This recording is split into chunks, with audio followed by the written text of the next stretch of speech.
नमस्ते। आप सभी से अनुरोध है कि कृपया हमारी चैनल को सब्सक्राइब करें, वीडियो को लाइक करें।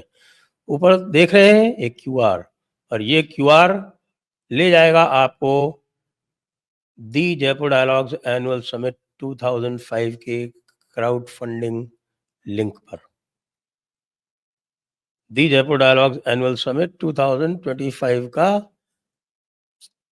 थीम है शत्रुबोध और इस लिंक को क्लिक करके आप एक भारतीय सनातनी शत्रुबोध इकोसिस्टम को नर्चर करेंगे, इसलिए कृपया सपोर्ट करें। साथ में ही नीचे यदि आप जाएंगे डिस्क्रिप्शन में तो आपको इसका लिंक भी मिलेगा और रजिस्ट्रेशन का लिंक भी मिलेगा। तो आइए बात को आगे बढ़ाते हैं और ये देखते हैं कि क्या जो कुछ भी इस समय वैश्विक परिदृश्य में हो रहा है वो इतना ही सरल और इतना ही सीधा साधा है जितना दिखता है। यदि देखा जाए तो डीप स्टेट आज से नहीं लगभग 5-6 वर्ष से नरेंद्र मोदी को हटाने के प्रयास में पूरी तरह से संलिप्त है। तो हम यह स्वाभाविक रूप से यह प्रश्न पूछेंगे कि इस समय जो ट्रंप बाबू कर रहे हैं और ट्रंप बाबू की हाँ में हाँ मिलाने वाले यहाँ पर बैठे हुए चमचे, ट्रंप के चमचे, डीप स्टेट के चमचे, ये सारे के सारे जो भारत में एक तरह उसकी हाँ में हाँ मिला रहे हैं, उसी के आवाज में रेजोनेट कर रहे हैं, कहाँ कर रहे हैं। क्या सबका उद्देश्य एक ही है कि किसी तरह से भारत में भी रिजीम चेंज किया जाए?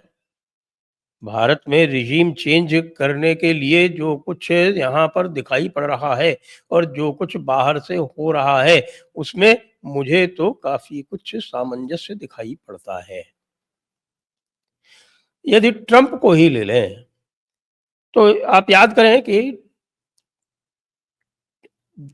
2.0 में भारत में हम लोग, ट्रंप के 2.0 में भारत में हम लोग काफी कहेंगे एक्साइटेड तो नहीं लेकिन काफी उल्लसित थे, उल्लास से भरे हुए थे। उल्लास से भरे इसलिए हुए थे क्योंकि जो पुराना वोकिस्ट सिस्टम था वो वोकिस्ट सिस्टम जो है वो सनातन धर्म की जड़ों पर प्रहार कर रहा था। वो जो फैमिली सिस्टम है, जो परिवार है, जो कि सनातन धर्म का बिल्कुल आधार है, उस परिवार के जो दर्शन है उसी के ऊपर प्रहार कर रहा था और भारत की मान्यताओं को झुठला रहा था, भारत के इतिहास को झुठला रहा था। हर प्रकार से यह प्रयास कर रहा था कि किसी भी तरह से भारत में जो इंटरनेट के आविर्भाव के बाद जो भी एक नया इकोसिस्टम, एक सनातनी इकोसिस्टम बनना आरंभ हुआ है, उसको किसी भी तरह से रोका जाए। तो इसलिए निश्चित रूप से ये उल्लास था क्योंकि आते ही ट्रंप ने यूएस एड को बंद कर दिया। यूएस एड जो था वो भारत के विकास में और भारत की अंदर सबसे बड़ा इकोसिस्टम था, यानी कि सोरोस के साथ में मिलके वो भारत की मान्यताओं को ही समाप्त कर रहा था और भारत के, भारतीय परंपरा के, सनातनी परंपरा के आधार बिंदुओं को जो राजनीतिक फोर्सेस हैं उनके साथ मिलके नष्ट करने में लगा हुआ था, जो कि आपने देखा था। उसके चाहे वो शाहीन बाग रहा हो, उसके बाद चाहे आपका ये किसान आंदोलन रहा हो, चाहे आपका बाद में जाके आपने देखा हो कि किस प्रकार से संविधान को झुठलाने का पूरा जो नैरेटिव बनाया हो, जो भारत जोड़ो अर्थात भारत तोड़ो यात्रा चलाई गई हो, उसमें योगदान करना रहा हो। ये सारे काम जो था वो सोरोस का इकोसिस्टम कर रहा था। उसमें यूएस एड वो बहुत प्रोमिनेंट रोल प्ले करती थी।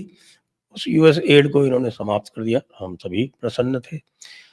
लेकिन अंततः एक बात जो है और जो हमने अपने चर्चाओं में कई बार कही और वो ये कहा कि भाई ये जो डीप स्टेट है, उसके साथ में कहीं न कहीं किसी न किसी स्तर पर समझौता हो रखा है ट्रम्प का। और जेडी वांस जो कि उनके उपराष्ट्रपति बने, उनके रनिंग मेट थे, वो जेडी वांस जो थे वो कहीं न कहीं इस डीप स्टेट से रिलेटेड थे। यद्यपि उनकी पत्नी भारतीय हैं और जेडी वांस इतने एक्सट्रीम नहीं जितने ट्रम्प है। लेकिन ट्रम्प के साथ में ये भी समझना पड़ेगा कि ट्रम्प के लिए अमेरिका फर्स्ट ज़रूर वो कहता है। अब यदि आप नरेंद्र मोदी को ले लें, तो नरेंद्र मोदी के लिए वाक़ई में भारत प्रथम है। इंडिया फर्स्ट जो है, उस पर नरेंद्र मोदी आपको कहीं पर भी कोई समझौता करते नहीं दिखाई पड़ेंगे। यहाँ तक कि यदि किसान आंदोलन में वो पीछे हटे, तो वो भी इंडिया फर्स्ट के कारण ही हटे। वो किसी प्रकार से भारत की आत्मा पर प्रहार नहीं देखना चाहते थे। लेकिन आपने ये भी देखा होगा कि जब भी दुष्टों ने हमला किया भारत के ऊपर, तो जिस प्रकार से अपने पर्सनल रिस्क पर भी अपने पर्सनल रिस्क पर भी नरेंद्र मोदी ने उसका उत्तर दिया, वो वो निश्चित रूप से इंडिया फर्स्ट का जो उनका निश्चय है, उसको प्रतिबिंबित करता है। ट्रम्प के साथ ऐसा है क्या? ना। जो भी आप देख रहे हैं इस समय, ट्रम्प के लिए मी फर्स्ट, माय फैमिली फर्स्ट और America is only a reflection of me and my family. यही चल रहा है ना, तभी तो नोबेल प्राइज़ लेने के लिए वो कुछ भी कर सकते हैं। नोबेल प्राइज़ करने के लिए वो भारत से लड़ाई भी कर सकते हैं। नोबेल प्राइज़ लेने के लिए वो एक क्रिश्चियन देश आर्मीनिया के हितों को पूरी तरह से अनदेखा करके और एक मुस्लिम देश अज़रबैजान को उसकी यानी आर्मीनिया की संप्रभुता के साथ खिलवाड़ भी कर सकते हैं और अपने को नोबेल पीस प्राइज़ दिलाने के लिए वो यूक्रेन को पूरी तरह से ठग सकते हैं और पूरी तरह से उसको डंप कर सकते हैं। सही बात तो ये है कि जो कुछ भी नरेंद्र मोदी और ट्रम्प के बीच में हुआ, वो जो ट्रम्प का एक प्रयास था, ट्रम्प का प्रयास लोगों को लगता है कि ये पूरी तरह से एक ईगो ट्रिप भी थी। लेकिन आप ये देखें कि यदि ट्रम्प की बात भारत मान ले, जैसे कि हमारे ख़ास तौर से बहुत सारे एनआरआई इस समय बैठे हुए इस प्रकार का प्रोपेगेंडा कर रहे हैं कि भई ट्रम्प को भारत को या मोदी जी को ट्रम्प को फ़ोन कर देना चाहिए। मोदी जी ने ट्रम्प से फ़ोन पे बात तो की थी ना, 17 जून को बात तो की थी ना, उसका क्या नतीजा निकला? क्योंकि ट्रम्प वहाँ भी यही चाहता था, उस फ़ोन कॉल के ज़रिए भी भारत को धोखा देके नरेंद्र मोदी जी को व्हाइट हाउस में बुला के और वहाँ पर आसिम मुनीर के साथ में उनकी फ़ोटो खिंचवाना चाहता था। तो ये किसी मित्र का कार्य है क्या? वो नरेंद्र मोदी की इमेज को पूरी तरह से विनष्ट कर देना चाहता था। क्योंकि यदि मोदी की इमेज ही समाप्त हो जाएगी, तब तो फिर मोदी गए काम से। क्योंकि मोदी का जो राष्ट्रवाद है, मोदी का जो इंडिया फर्स्ट है, मोदी का भारत के हितों के साथ कभी भी समझौता नहीं करने की जो प्रतिज्ञा है, वही तो मोदी को मोदी बनाती है।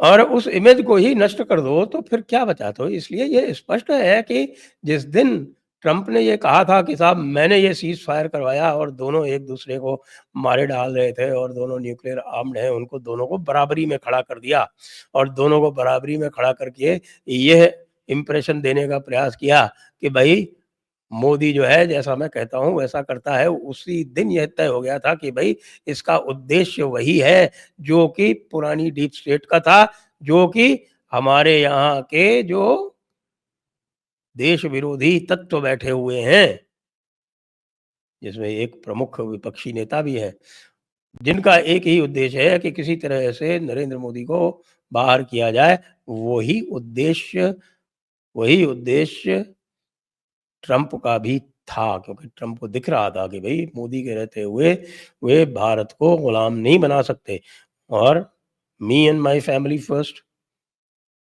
And me and my family first, not just in America, me and my family were first in the world. ये इसके व्यवहार में देख सकते हैं आप। जिस तरह का व्यवहार उसने जापान के साथ किया, जिस तरह का व्यवहार उसने ईयू के साथ किया, जिस तरह का व्यवहार वो यूके के साथ कर रहा है, जिस तरह का व्यवहार उसने ब्राज़ील के साथ करने का प्रयास किया, उसको जो है वो थप्पड़ पड़ा वापस। जिस तरह का प्रयास उसने उसी तरह का प्रयास उसने भारत के साथ करने का प्रयास किया, थप्पड़ पड़ा उसको। तो ये है मोदी को हटाकर, और मोदी को हटाने के लिए साम, दाम, दंड, भेद सब करना है। तो दाम क्या है? वो लगा दो भई सीआईए को और सीआईए की एजेंसीज़ को, वो यहाँ पर दंगे कराएँ, अशांति कराएँ। नाम में आप इंस्टीट्यूशंस को खरीद लो। हाँ जी, इंस्टीट्यूशंस को खरीद लो। यदि यह इन्वेस्टिगेशन किया जाए कि हमारे ऊपर पर बैठे हुए जो व्यक्ति हैं, जो टॉप 100 मोस्ट पावरफुल लोग हैं, उनमें से कितनों को खरीद रखा है अमेरिका ने, ये अगर ये एक इन्वेस्टिगेशन हो जाए तो बहुत सारे लोगों को पदच्युत होना पड़ सकता है। उसमें बहुत सारे लोग शामिल हैं। आप याद कीजिए, जब मोदी के विरुद्ध कार्यक्रम चल रहा था पूरी तेजी से, यानी 2002 में मोदी को घसीटने का जो प्रयास हो रहा था, तो उसमें जो जज साहब थे खास, वो जज साहब जो थे, वो कहाँ से एक्टिवेट होते थे? वो अमेरिका से ही एक्टिवेट होते थे। और बाद में सुनते हैं कि वो अमेरिका प्रवास भी कर गए। तो इसलिए ये पूरा का पूरा जो मामला है, वो ये रिजीम चेंज की जो अमेरिका की एक चाहत है, उनको ये लगता है कि भारत अकेला ऐसा बचा है जो उनके विश्व पटल पर पूर्ण और स्वच्छंद राज्य, पूर्ण और स्वच्छंद कब्जे के प्रयास में बाधक है। क्योंकि मोदी ने पुतिन के साथ में मिलकर एक ऐसा तंत्र बना दिया है विश्व में जिसको भेद नहीं पा रहे हैं। अब ये जो पुतिन के साथ में जो कुछ होने जा रहा है, उसमें क्या होने जा रहा है? पुतिन से पहले पुतिन को ये कार्य करने के लिए मोदी से ही बात करनी पड़ी। मोदी ने ही बात करके कहा कि ये बेवकूफ़ है, इसको इस समय उल्लू बना लो। और मैं आपको बता सकता हूँ कि इस वार्तालाप में अगर किसी की बद्ध पिटेगी, तो वो डोनाल्ड ट्रंप की ही पिटेगी। और मोदी का ट्रंप से बदला अलास्का में इस बातचीत के बाद आपको पूर्ण होता हुआ दिखेगा। तो इसलिए ट्रंप प्रयास कर सकते हैं मोदी को हटाने का, लेकिन नतीजा तो ट्रंप को ही भुगतना पड़ेगा अंततः। जय हिंद, जय भारत, वंदे मातरम।